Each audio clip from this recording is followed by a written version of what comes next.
ourselves some important pieces of safety information, or drop something of value off the side of the tram, or have any major sound or as the studio is private property, you must stay on board this tram. Do not disembark for any reason unless otherwise instructed. Keep your arms, legs, and personal items inside the gates at all times and remain seated.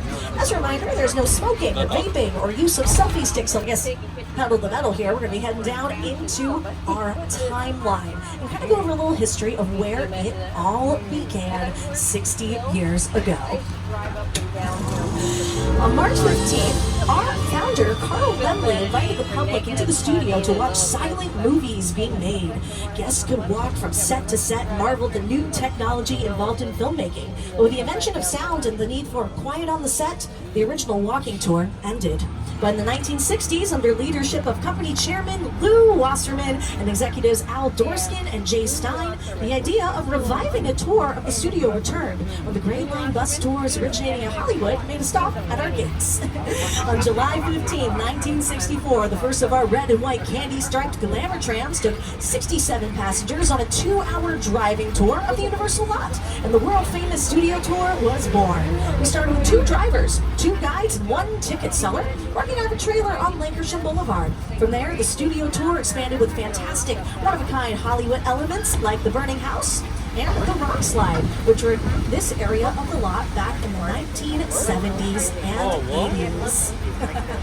Other fun thing today, you're actually riding on one of our amazing 60th anniversary glamour trams with this red and white candy striping. It is one of our super trams, but dressed up in throwback style. This red and white this red and white vehicle was originally designed by Harper Goff, a well-known Hollywood art director and set designer who worked on films like Willy Wonka and the Chocolate Factory for Paramount, was known for his fantastical designs. In 1983, we upgraded to our super trams, allowing us to carry more guests and experience more thrills. Then in 2000, we finally added the onboard video, turning the tram into a movie theater experience on wheels. In the past 5 years, we've gone electric. So cool stuff. We're on one of the classics, though, dressed up in that throwback style. So I hope you got some pictures to match that popcorn bucket some of you guys have. And now we're going to really start our tour by heading down into what we call the front lot. As you look around, you're going to start seeing these large black and white buildings everywhere, which we call sound stages. And this is where about 80 to 90% of all filming takes place. So a sound stage is like a big empty warehouse here. This one over here on our left-hand side is our famous Stage 12, one of the oldest stages we have here on the lot. So home to classic scenes that you see on screen like 1931's Frankenstein and Dracula, other modern favorites including Back to the Future and even Jurassic Park on HBO Max and many more. But back in the earlier days of the studio, this area was actually home to famous event spaces that we could do. We had step-off experiences. You could check out Lucille. I can create any kind of environment the script demands. For the past 60 years, studio tour visitors have driven right by these buildings, and inside these walls, the sets from your favorite TV shows and movies have transported audiences anywhere the imagination can take you, even to a palatial mansion in Bel Air. When we film Bel Air, we love coming out of the sound stages and seeing the trams filled with excited guests as they drive by. So, keep an eye out. You never know who Or what? you'll see on the studio tour. One of the many stages that Jabari and Ollie work on is stage Prequel series set in 1993. And that means our skilled craftspeople had to build a high school, a house, and even recreate downtown Boston as it looked back in the day, using exterior sets and facades that you're about to see on the tour. show that's not even out yet called St. Dennis Medical, and that stars David Allen Greer and Wendy McClendon Covey in a medical comedy from Michael Spitzer. So some fun options there. And now we're officially going to take you away from the front lot and bring you into the back lot where we have some pretty cool things coming up. On your right-hand side, an entire city is about to come into view here. This is where we house our large-scale exterior sets, our metropolitan sets that can be turned into any major city that you need. This was Boston in the TED clip that you saw just a a couple moments ago. Also had some fun classic films from the 90s, including Home Alone 2, Lost in New York. We got a young Macaulay Culkin as Kevin McAllister. He went looking for his uncle's renovated apartment, but would end up running into the wet bandits just over there on the right-hand side where you see those steps. This is exciting, though. You can see a little bit of production work happening on our right. I believe this is for a new show called Classic Spy with Ted Danson. It's a Michael Schur production. So they're doing a little bit of different stuff over here. And also St. Dennis has been using this area as well. I do want to point out over across the way those steps where we used Home Alone 2, so you can just see him in action with some other movie stars here. See him used over and over and over again. Into a smaller part of town. We call Courthouse Square, but we're entering what you might know as Hill Valley from Back to the Future, starring Michael J. Fox and Christopher Lloyd and Leah Thompson. This is Courthouse Square. And there's Doc Brown. Hi, Doc. And that clock tower is where Doc harnessed that bolt of lightning that said, "Marty, fly back to the future." Hi, Doc. What's up? That's really cool. Cool time machine, man. That's awesome. Yes, the famous clock tower here from Back to the Future. Let me try it on your screen just for a second. See what Marty looked like in 1985. Hey, Doc, do you remember this young-looking fellow, Marty? He was here with you, right here. So on screen, you can see Marty here and exactly where he was all those years ago. Isn't that amazing? We haven't seen Marty right now, though. Have you? Yeah, I mean, Marty, if you're hiding on this tram, now it's time to kind of pop out and check it out. I don't see him. Yeah, all right. Well, hope you find him, Doc. Good luck with the timelines, okay? Good stuff. All right, let's wave goodbye. It's Doc, it looks like. And leaving the big little town behind. And we're going to be heading to our Big Apple in just a moment. And to check out our New York Street here, just around the corner from Hill Valley. Our New York Street is actually one of the busiest areas of our lot. And we're really glad we actually get to check it out today. So take a look around, take it all in. If you're a fan of the K-pop group Blackpink, over there on the left-hand side of that hotel at the end of the street, that's where Jisoo did her first solo music video called Flowers. She was here all day and all night long with her dancers, bringing that all to life. So Which biggest star? Right here is where the original studio tour King Kong attraction resided from 1986 until 2008. He stood 30 feet tall and weighed in at 13,000 pounds. Over the years, millions of guests got to meet King Kong face to face as he shook the tram. So close you could feel his hot banana breath.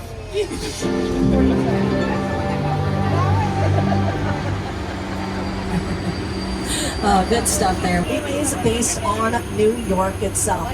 In the movie, we spend about 3 hours getting to New York City, but fortunately today we're not going to take that long of a trip. Instead, we're going to leave the city behind and head into the jungle. So here is Peter Jackson to tell you about his version of King Kong. It's the original King Kong that made me want to direct movies. I saw that movie on TV when I was about 8 years old. I wanted to become a movie. I like films that just take you away from Their glasses, yeah? Let them know it. I've already done it at the Frankfurt already.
Ready?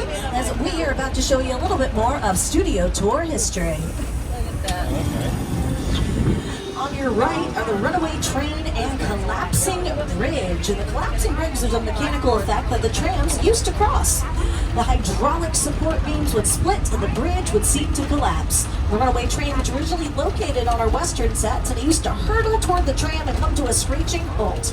And both are retired effects made for the studio tour 50 years ago. It's coming up on your right-hand side, so you have plenty of time to get some pictures here. Did anybody actually visit the park back when this was still in action? Anybody? Yeah, quite a few of you. So there's always a lot of people who ask, like, what happened to it? Yes, we still have it right here. So if you ever wonder what happened to it, we're all good. It's not an operation, but it's still a good thing that we have here. Good classic moment of the studio tour. And actually, here is our favorite family here on the lot, George and his daughter Mayan Lopez of the show Lopez versus Lopez, to tell you a little bit more about their early days here together. The studio tour has changed over the years. Each generation has its favorite moments and memories, whether it's a rock slide or the ice tunnel. Who didn't love the ice tunnel? Well, one thing that hasn't changed has been families sharing this one-of-a-kind behind-the-scenes adventure together. How about picture card? That would be great. There you go. Yes, picture cars. Great point, guys, to bring up. We're actually about to take you into our picture car collection here on the lot. And a picture car, you might be wondering, is actually any vehicle that you see on screen. So technically a train would be a picture car, a bike, a boat, or in our case specifically a tram. But I'm my favorites here in the collection, but they all have the signs behind them that tell you what movies and TV shows we are from. First up, from American Graffiti, the Yellow Deuce Coupe here. And this film was actually directed by George Lucas before he'd go on to Star Wars fame. Also starred a young Ron Howard coming off his TV career before he'd become a pretty prominent director himself. Got some custom builds from the Back to the Future franchise. It took us to the future of 2015, you know. Oh, but my personal favorite, we have the Weasley family's flying car from Warner Brothers, Harry Potter and the Chamber of Secrets. Really cute there. And on the end, take a look at the gyrosphere from Jurassic World, a custom build. As you can see, they don't have the glass on it either, because that was actually digitally added afterwards for safety for the actors, and because glass kind of makes it tough to film things for reflection, so just easier to add it in. And now, next exciting part, we're entering now the Jurassic Park area, because dinosaurs are in our DNA here at UW. I'm excited to tell you that the new era of the franchise will begin on July 2nd, 2025 with Jurassic World 4. So we enter the Jurassic Forest here. And here is the star of the Jurassic World franchise to tell you about it. Hi, Chris Pratt. So for many years, this part of the studio tour was the greens department, where we keep real plants and trees that could be used as set dressings for TV shows and movies. Nowadays, it's where you can see many of the set pieces used in the Jurassic films, including some plants and trees, except these aren't real. Just like the dinosaurs around here. To your right. Oh, wait, what? Hey, yo? I don't think the dinosaurs are real. Actually, there might be a few real ones around here, so just be on the lookout. You know me. To your left. Oh, well, what the?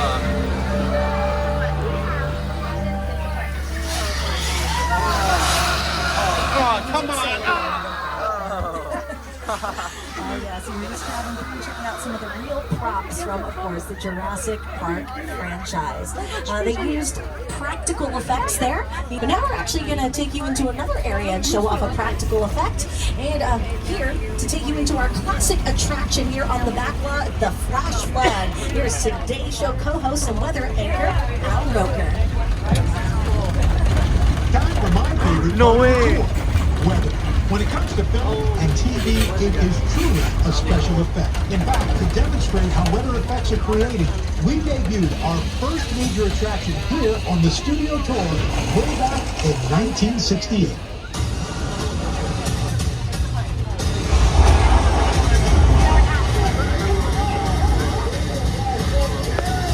Welcome to the only part of the back lot with a 100% chance of rain. The Flash Flood. And there's the rain, folks. Isn't that fun?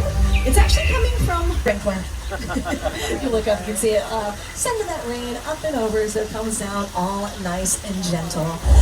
But I know you guys aren't here just for the rain. We've had plenty of this in Southern California the last couple weeks. Too much of it. You guys are here for the big stuff. So let the special effects team show us how it's done.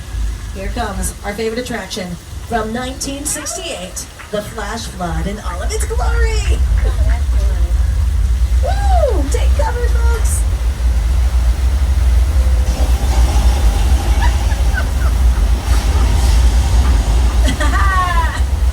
Yeah, rumor has it that's the same water from 1968. Just kidding, I don't know. Here it is in the film Big Fat Liar with Frankie Muniz and Academy Award nominated Paul Giamatti. You can't outrun the Wolfcat! 6 points, which has been here since the silent film era, in fact. I have more recent projects here, including Killing It on Peacock, starring Craig Robinson, Evangeline, starring Emmy Rossum, but maybe most prominently, Quentin Tarantino's Once Upon a Time in Hollywood with Brad Pitt and Leonardo DiCaprio. We definitely can't leave this town without highlighting some of our most famous cowboys. Clint Eastwood, John Wayne, Jimmy Stewart, and many more have all roamed this town. Oh yeah. Look at Jimmy. Jackie, let's go. All in here. Jimmy Stewart. Stars right Get here in into a little old town that movies. we call 6 Points. Westerns, you know, they kind of take place in desert scenes, but we're actually going to take this corner and instead take you all the way to this body of water here on the left that we call the Hollywood Ocean. There have also been exploding water mines, torpedoes, and prop submarines as part of the action on the lake. Not just the studio tour is celebrating an anniversary. We've also had a 3D classic film from 1954, and I'm talking about The Creature from the Black Lagoon, which once also roamed these waters. Early days of Hollywood, this was home to Universal's most iconic resident, the Universal Monster. When you think of Universal, we think of monsters. Dracula, Frankenstein, Wolfman, Bride of Frankenstein, The Mummy, The Hunchback of Notre Dame, The Invisible Man, Phantom of the Opera. classic films. They're just brilliant. That Frankenstein image, it's one of the great icons of the world. One of the reasons these films were so iconic was because when you went to go see a movie in the early 1900s, it was possibly the first time you'd ever seen such a thing. Film was a brand new piece of technology and entertainment. Of course, our founder, Carl Laemmle, wanted to show people how it was done. But these movies showed you special effects makeup, mysterious creatures that didn't actually exist, as well as take you away to faraway lands that you wouldn't get to see in your everyday life. It's like England in The Invisible Man starring Claude Rains. That just celebrated its 90th anniversary, as well as Paris in The Hunchback of Notre Dame starring Lon Chaney. And that just celebrated its 100th anniversary. Actually, here on our right-hand side, you're actually going to see a famous location from The Hunchback of Notre Dame. This area here is what we call the Court of Miracles. It's where all the angry villagers used to hang out with their torches in the...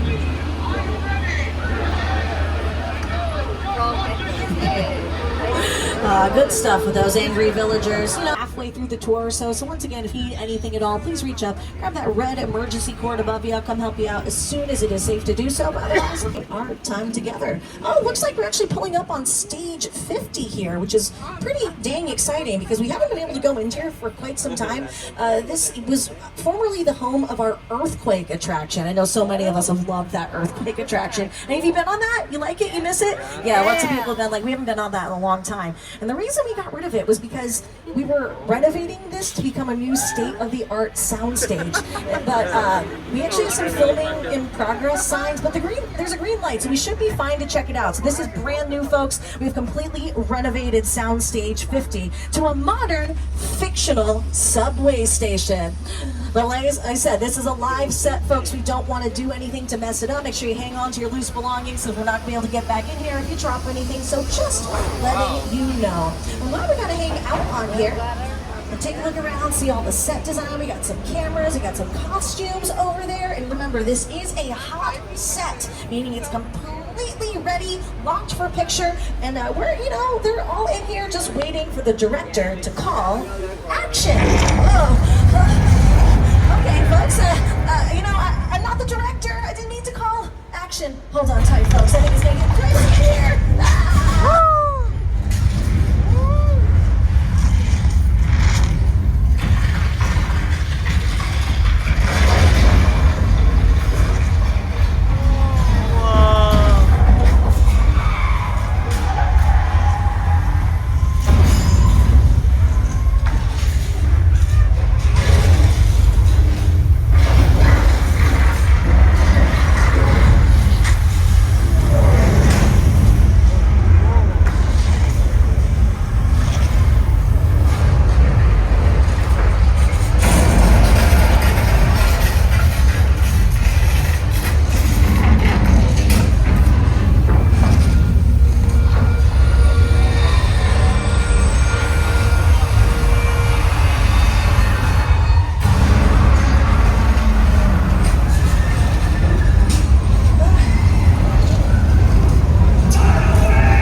So as you can see, the earthquake attraction is alive and well, and guess what? Today was the first day it was even open to the public whatsoever in about a year, so back into earthquake. Oh, so much fun. You get your pictures, it looks so much better than it did before. Nice and modern, you got the e-bikes, you got the little metro cars and stuff. So watch it reset now. Oh, I'm so happy to have done that. This attraction opened originally 35 years ago in 1989, and literally just reopened today for our 60th anniversary with a complete Hollywood makeover, updating all those props and movie making equipment. What's going on?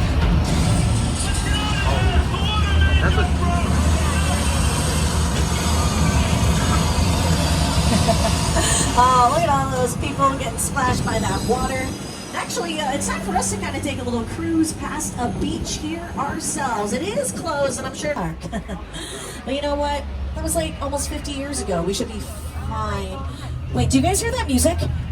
One thing I've learned working here, if you hear a John Williams soundtrack, something's about to go down. So everybody remain seated, keep your arms and legs inside the gates, and we do not want to become shark bait. Hey, George, you see anything out there?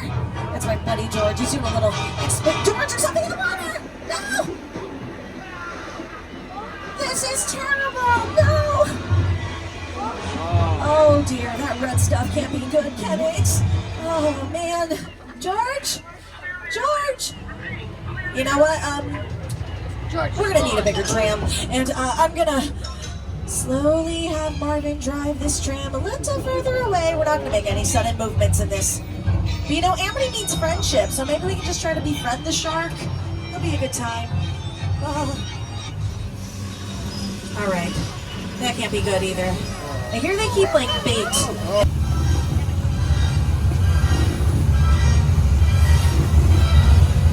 Oh, hey, yo, the turn was cool.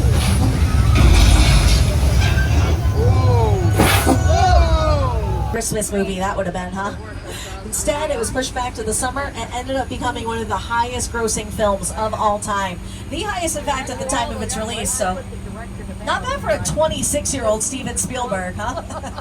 Jaws being the film that would kind of launch his career, and of course, to this day, we know him as one of the most prolific directors of all time. But it all started here at Universal, and that's why he sometimes refers to us as his first home. We'll actually see a little bit of the Lion Estates props, little entryways to Marty's town, but I gotta let you know, these ones are not the actual ones from the movies, but they are exact replicas that were made for the 30th anniversary. It's kind of funny because in the movie when Marty shows up, his house isn't there, so we just have the signs "No houses," just like poor Marty McFly. Also a pretty fun thing too. about Back to the Future. So the courthouse area that we went into, where the clock tower was, that was also the area where they filmed the very first episode of Rod Serling's The Twilight Zone, you know, that spooky 1960s series. And Rod Serling made another...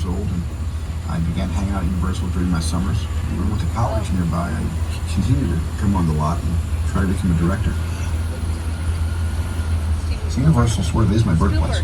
This is the place I consider my first home. It is. And I love it here. And I keep coming back. With Jaws, that is when his career would change forever. Oh God, it did. It is actually very appropriate that at the end of Steven Spielberg Drive, we actually have one of his most iconic and most elaborate sets ever created, and that is the crash site from his film War of the Worlds. So in just a moment, you're about to see a real 747 aircraft come into view here. They made this look like the aftermath of an alien neighborhood on the East Coast, and then recreated it here in Hollywood to make it look like this disaster. So we're coming on in, and once again, folks, this is a real plane. And see how they used it in the film alongside Tom Cruise and Dakota Fanning. The airplane crash site set is a perfect example of a set that is all designed around a vision of Steve. Even for to sit down and talk about War of the Worlds, I thought, what if the 747 was down right in a big neighborhood? Because it's just something you don't see. You're doing good. You're doing good. Keep pressing me. Listen, I want you to close your eyes, okay? Now closed.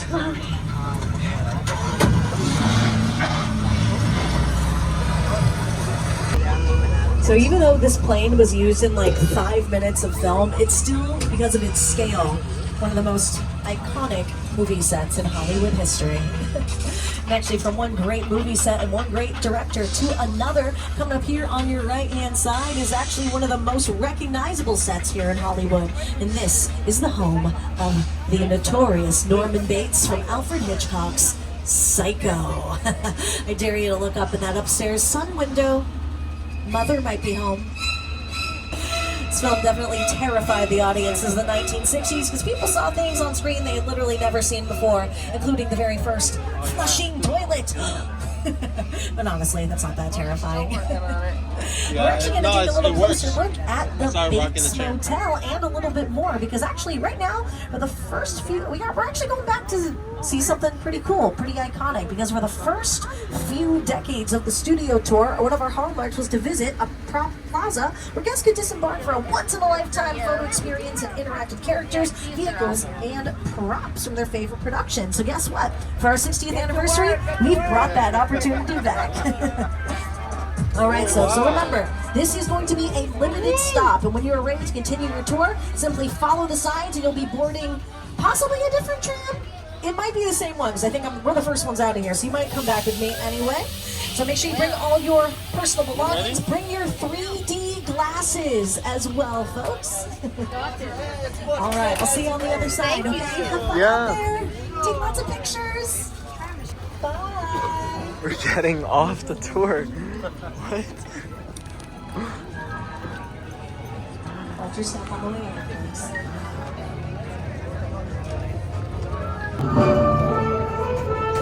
It's really cool. We just walked off the tram and now we're in Prop Plaza, which this was actually a part of the original studio tour. You were able to get off the tram and check out Prop Plaza, where you can come really, really close with some of the props, like these over here. Over here you can take a picture with the Hollywood sign. What'd you do, Norman? Norman's up to some shady stuff today.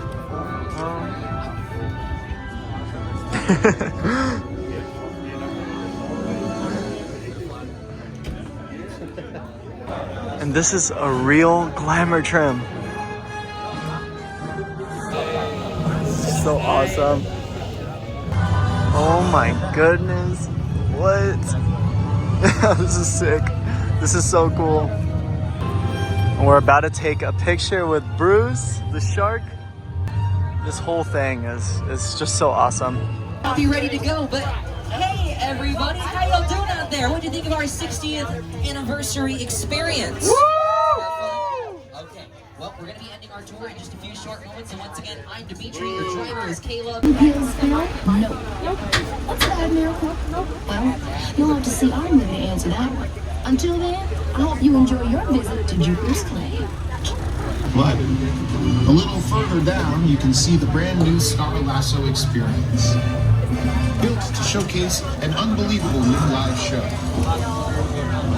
It's not looking so live. Anyway, behind this Hollywood fantasy, Gold Rush Frontier Town lies a sinister. Welcome to the world.